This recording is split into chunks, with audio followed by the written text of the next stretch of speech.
จำได้บ่พี่น้องคลิปเวียดนามล่าสุดเจ้าหน้าที่เวียดนามได้จับโต้ผู้ก่อเหตุไปที่เรียบร้อยแล้วสบายดีท่านผู้เบิ่งทั้งหลาย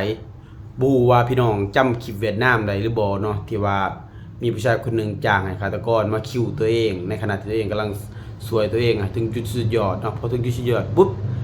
ฆาตกรก็สิคิวเลยเนาะแล้วก็เอาเนื้อไป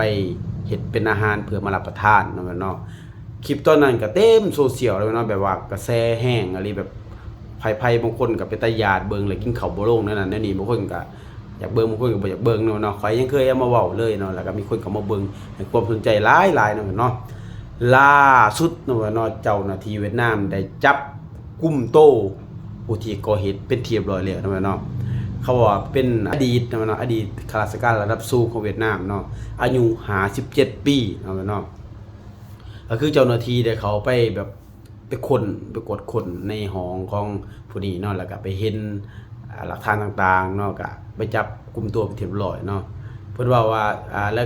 ยงานนี่เป็นรายงานวันที่3เนาะเขาจับตัวในวันที่3บ่แต่ว่าคลิปนี้ก็เป็นคลิปที่หลอกลอนคนหลายคนเนาะบางคนจะกินข้าวบ่ลงบางคนก็เป็นตาย้านบางคนก็จะแบบหลายคนเขามาขอแบบ